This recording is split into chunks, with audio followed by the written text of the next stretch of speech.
स्वागत है दोस्तों मेरे यूट्यूब चैनल में। आज हम सुनेंगे बेताल 25 की 19वीं कहानी, जिसका नाम है चंद्रस्वामी की कथा। तो चलिए दोस्तों शुरू करते हैं। राजा विक्रमादित्य ने शीशम वृक्ष से फिर बेताल को उतारा और उसे अपने कंधे पर डालकर चल पड़ा। चलते हुए बेताल ने पुनः कहा, राजन सुनो, मैं तुम्हें इस बार यह मनोहर कथा सुनाता हूँ। बहुत पहले वक्रोलस नाम का एक नगर था, जहाँ इंद्र के समान एक राजा राज्य करता था। उसका नाम था सूर्यप्रभ। राजा सूर्यप्रभ हर प्रकार से सुखी था, किंतु उसे एक ही दुख था कि बहुत सी रानियों के होते हुए भी उसे कोई संतान नहीं हुई थी। उस समय ताम्रलिप्ति नाम की एक महानगरी में धनपाल नाम का एक सेठ रहता था, जो उस क्षेत्र के सभी धनवानों में अग्रणी था। उसी वह एकलौती पुत्री का नाम धनवती था। वह इतनी सुंदर थी कि उसे देखकर किसी अप्सरा का भ्रम होता था। जब वह कन्या युवती हुई तब महाजन की मृत्यु हो गई। राजा का सहारा पाकर महाजन के संबंधियों ने उसका सारा धन हड़प लिया। महाजन की पत्नी हिरण्यवती किसी प्रकार अपने रत्न एवं आभूषणों को छिपाकर अपनी पुत्री सहित अपने संबंधियों के डर से वहाँ से भाग निकली। उसके हृदय में दुख का अंधेरा घिरा हुआ था। अपनी पुत्री का हाथ थामे वह बड़ी कठिनाई से नगर से बाहर निकली। संयोगवश अंधकार में जाती हुई हिरण्यवती ने दिख न पाने के कारण सूली पर चढ़ाए गए एक चोर को कंधे से धक्का दे दिया। वह चोर जीवित था। उसके कंधे के धक्के से वह तिलमिला उठा और कराह कर कह उठा, हाय, मेरे कटे हुए जख्मों पर कौन नमक छिड़क रहा है। इस प्रकार उस महाजन की स्त्री ने क्षमा याचना करते हुए उस चोर से पूछा, श्रीमंत आप कौन हैं? तब उस चोर ने उत्तर दिया, मैं एक कुख्यात चोर हूँ। चोरी करने के कारण मुझे सूली पर चढ़ाए जाने का दंड मिला है। लेकिन आर्या, आप बतलाए कि आप कौन हैं और इस अंधकार में भटकती हुई कहाँ जा रही है। चोर के पूछने पर महाजन की पत्नी उसे अपना परिचय देने लगी। तभी चंद्रमा निकला और उसके प्रकाश में सारा क्षेत्र आलोकित हो गया। तब चोर ने देख लिया कि उस स्त्री के साथ चंद्रमा के मुख के समान एक कन्या भी वहाँ मौजूद थी। यह देखकर उसने उसकी माता से प्रार्थना की, आर्य, तुम मेरी एक प्रार्थना सुनो। मैं तुम्हें 1000 स्वर्ण मुद्राएं दूंगा। तुम अपनी कन्या मुझे दे दो। यह सुनकर धनवती की माता हंसी और चोर से पूछा, तुम तो मरने वाले हो, सूली पर टंगे हुए हो, तुम्हें मरने में विलंब नहीं होगा, फिर क्यों मेरी कन्या का हाथ मांगना चाहते हो? इस पर चोर ने कहा, यह सत्य है कि मेरी आयु समाप्त हो गई है, पर मैं पुत्रहीन हूँ। शास्त्रों में लिखा है कि पुत्रहीन व्यक्ति की सद्गति नहीं होती। अतः यह मेरी आज्ञा से किसी और के द्वारा पुत्र पैदा करेगी तो वह मेरा क्षेत्रज पुत्र होगा। इसी से मैं तुमसे यह निवेदन करता हूँ कि मेरा मनोरथ पूरा करो। चोर की बात सुनकर महाजन की पत्नी के मन में लोभ पैदा हो गया। उसने चोर की बात स्वीकार कर ली। तब वह महाजन की पत्नी कहीं से जल ले आई और यह कहकर उसने उस जल की चोर के हाथों पर डाल दिया कि मैं अपनी यह कुंवारी कन्या तुम्हें देती हूँ। तब उस चोर ने उस कन्या को अपना क्षेत्रज पुत्र उत्पन्न करने का आदेश दिया और अपनी सास से बोला, सामने उस बरगद के विशाल वृक्ष को देखो। उस वृक्ष की जड़ के समीप जमीन खोदो तो वहाँ जमीन में दबी तुम्हें कुछ स्वर्ण मुद्राएं मिलेगी। वह स्वर्ण मुद्राएं निकाल लो और मेरी मृत्यु के बाद विधिपूर्वक मेरा दाह संस्कार कर देना। तत्पश्चात मेरी अस्थियों का किसी तीर्थ स्थान में विसर्जन करके पश्चात अपनी कन्या सहित वक्रोलस नगर में चली आना। वहाँ राजा सूर्यप्रभ के शासन में वहाँ के लोग सुखपूर्वक रहते हैं। मुझे आशा है तुम्हें वहाँ रहने के लिए किसी प्रकार की कठिनाई नहीं आएगी। यह कहकर उस प्यासे चोर ने हिरण्यवती द्वारा लाया हुआ जल पिया और सूली पर चढ़ाए जाने की पीड़ा के कारण अपने प्राण त्याग दिए। हिरण्यवती ने चोर के निर्देशानुसार बरगद के वृक्ष के पास जाकर स्वर्ण मुद्राएं निकाली और किसी गुप्त मार्ग से अपने पति के किसी मित्र के यहाँ चली गई। वहाँ रहकर उसने युक्तिपूर्वक उस चोर की दाह क्रिया करवाई और उसकी अस्थियों को किसी तीर्थ में प्रवाहित कराने आदि की भी व्यवस्था करा दी। अगले दिन उस छिपे धन को लेकर अपनी कन्या के साथ वहाँ से निकल पड़ी और चलती चलती क्रमश वक्रोलस नगर में पहुँच गई। वहाँ उसने वसुदत्त नाम के किसी श्रेष्ठ वणिक से एक मकान खरीद लिया और पुत्री सहित उस मकान में रहने लगी। उन्हीं दिनों उस नगर में विष्णु शास्त्री नाम के एक अध्यापक रहते थे। मनस्वामी नाम का उनका एक ब्राह्मण शिष्य बहुत रूपवान था। यद्यपि वह ब्राह्मण शिष्य उत्तम कुल का था, तथापि यौवन के वशीभूत होकर हंसाबली नाम की एक विलासिनी के प्रेम में फंस गया था। हंसाबली शुक्ल के रूप में 500 स्वर्ण मुद्राएं मांगती थी और इतना धन उसके पास नहीं था, इसलिए वह उसे पाने को दिन रात बेचैन रहता था। एक दिन उस महाजन की कन्या धनवती ने अपने मकान की छत पर से उस सुंदर युवक को देखा। धनवती उसकी सुंदरता पर मोहित हो गई। उसे अपने चोर पति की आज्ञा का स्मरण हो आया। तब उसने अपनी माता को बुलाया और उससे कहा, माँ, नीचे खड़े उस ब्राह्मण युवक के रूप और यौवन को तो देखो, उसके नेत्र कितने सुंदर है। इस वेश में तो वह साक्षात कामदेव जैसा दिखाई दे रहा है। यह सुनकर उसकी माता हिरण्यवती समझ गई कि धनवती को यह युवक पसंद आ गया है। तब उसने मन में सोचा, पति की आज्ञा से पुत्र प्राप्ति के लिए मेरी पुत्री को किसी पुरुष का वरण तो करना ही है, फिर क्यों न इसी युवक से अनुरोध किया जाए। यह सोचकर उसने इच्छित संदेश के साथ भेज जानने वाली एक दासी को भेजा कि वह उस ब्राह्मण युवक को यहाँ ले आए। उस दासी ने जाकर उस ब्राह्मण युवक को एकांत में बुलाया और सारी बातें कही। उन्हें सुनकर वह व्यसनी ब्राह्मण युवक बोला, यदि मुझे हंसावली के लिए 500 सोने की मोहरें दे तो मैं एक रात के लिए वहाँ जा सकता हूँ। उसके ऐसा कहने पर दासी ने यह बात महाजन की स्त्री से कही। महाजन की स्त्री उसी के हाथ उतना धन भेज दिया।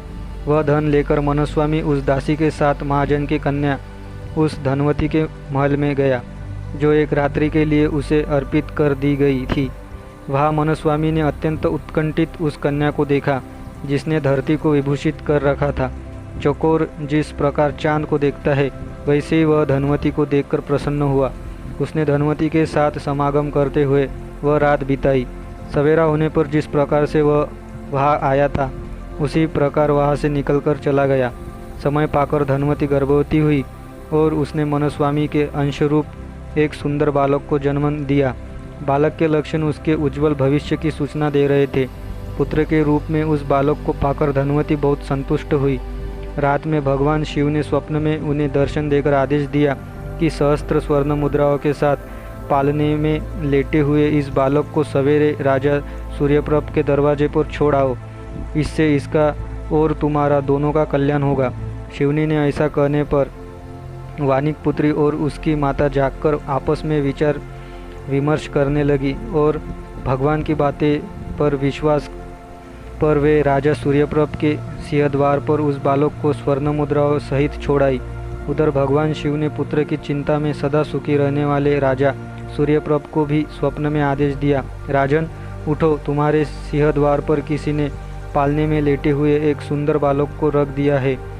उसे स्वीकार करो और उसका पुत्रवत पालन करो। राजा की नींद खुली और उसने सिंहद्वार पर जाकर देखा तो उसे भगवान शिव के कथन की सत्यता का पता चला। बालक के साथ धनराशि भी रखी हुई थी। उसके हाथ पैरों में छत्र, ध्वज आदि के चिन्हों की रेखाएं थी। वह बालक बहुत ही सुंदर आकृति वाला था। भगवान शिव ने मेरे योग्य पुत्र ही मुझे दिया है। ऐसा कहते हुए राजा ने उस बालक को अपने हाथों में उठा लिया और महल में चला गया। तब राजा ने पुत्र प्राप्ति के उपलक्ष्य में इतना धन गरीबों में लुटाया कि नगर में कोई दरिद्र नहीं रहा। नृत्यवाद आदि के साथ राजा ने विधिपूर्वक बालक को अपनाया और उसका नाम रखा चंद्रप्रभ। राजमहल में हर प्रकार के सुखों के साथ धीरे धीरे राजकुमार बड़ा होने लगा।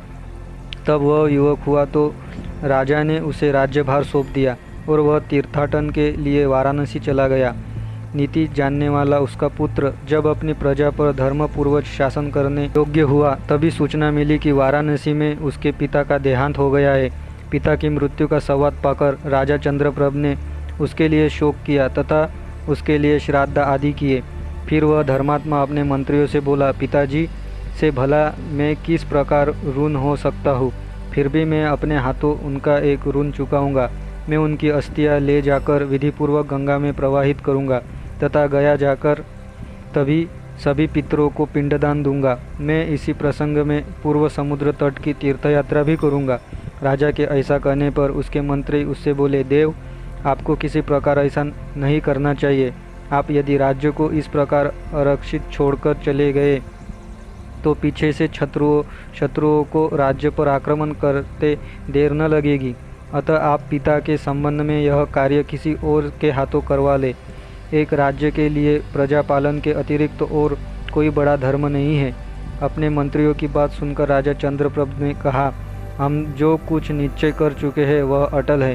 पिता के लिए मुझे तीर्थ यात्रा अवश्य करनी है। इस क्षणभंगुर शरीर का क्या विश्वास, पता नहीं कब पूज्य पिता की तरह मेरा साथ छोड़ दे। अतः मेरा आदेश है कि जब तक मैं इस तीर्थ यात्रा से वापस न लौट आऊँ, मेरे स्थान पर तुम लोग मेरे राज्य की रक्षा करोगे। राजा की यह आज्ञा सुनकर मंत्रीगण चुप ही रहे। तब वह राजा अपनी यात्रा की तैयारी करने लगा। एक शुभ दिन स्नानादि करके उससे अग्निहोत्र की विधि संपन्न की और ब्राह्मणों का पूजन किया। फिर शांत वेश धारण करके जूते हुए रथ में बैठकर उसने नगर से प्रस्थान किया। जो सामंत राजपुत्र नगरवासी तथा ग्रामीण राजा को छोड़ने सीमांत तक आए थे, उनकी इच्छा न होने पर भी राजा चंद्रप्रभ ने बड़ी कठिनता से उन्हें समझा बुझाकर वापस लौटा दिया और मंत्रियों को राज्य शासन का भार सौंपकर वाहनों पर आरूढ़ ब्राह्मणों तथा पुरोहितों के साथ वे आगे बढ़े। विचित्र प्रकार के वेशों और भाषाओं को देख सुनकर प्रसन्न होते तथा अनेक प्रकार के देशों को देखते हुए वे सब क्रमश गंगा तट पर जा पहुँचे। राजा ने उस गंगा नदी के देखा जिसमें जल कल्लोल से बनने वाली लहरियाँ प्राणियों के स्वर्गारोहण के लिए बनाई जा रही सीढ़ियों के समान जान पड़ती थी।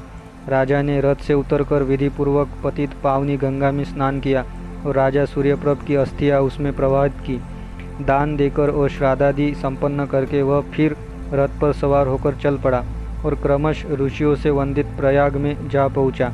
राजा ने वहां उपवास रखकर स्नान, दान, श्राद्ध आदि सभी उत्तम क्रियाएं संपन्न की और उसके बाद वाराणसी गया। वाराणसी में 3 दिन रुककर विधिपूर्वक सभी धार्मिक क्रियाएं संपन्न करके राजा गयाशीर नामक स्थान पर पहुंचा। वहां राजा ने पर्याप्त दक्षिणा के साथ विधिपूर्वक श्राद्ध किया और फिर धर्मारण्य चला गया। गया कूप में जब वह पिंड देने लगा तो उस पिंड को लेने के लिए उस कुएं के भीतर से मनुष्य के 3 हाथ ऊपर निकले। यह देखकर राजा घबरा गया कि यह क्या बात है। उसने अपने ब्राह्मणों से पूछा, इसमें से किस हाथ में मैं पिंड दूँ? तब उन ब्राह्मणों ने राजा से कहा, राजन, इनमें से एक हाथ तो निश्चित ही किसी चोर का है, क्योंकि लोहे की हथकड़ी पड़ी रहने का कारण निशान उसकी कलाई में स्पष्ट दृष्टिगोचर हो रहा है। दूसरा हाथ किसी ब्राह्मण का है, क्योंकि उसमें पवित्री पड़ी हुई है। तीसरा उत्तम हाथ लक्षणों वाले किसी राजा का है, क्योंकि उसकी उंगलियों में बहुमूल्य रत्नों से जड़ी कई अंगूठियाँ पड़ी है। अतः हम लोग यह समझ पाने में असमर्थ है कि आपको पिंडदान इन तीनों हाथों में से किस हाथ में दिलाए। ब्राह्मणों के ऐसा कहने पर राजा अनिश्चय में घिर गया और कोई फैसला न कर सका। राजा विक्रमादित्य के कंधे पर बैठा बेताल इतनी कथा सुनाकर राजा से बोला, राजन, वे ब्राह्मण और राजा चंद्रप्रभ पिंडदान देने के विषय में कोई निर्णय न ले सके, किंतु तुम अवश्य जानते होंगे कि पिंड लेने का अधिकार कौन था। जानते हुए भी यदि तुम मेरे इस प्रश्न का उत्तर नहीं दोगे तो तुम्हें पहले वाला ही शाप लगेगा। धर्मज्ञ राजा विक्रमादित्य ने बेताल की यह बात सुनी।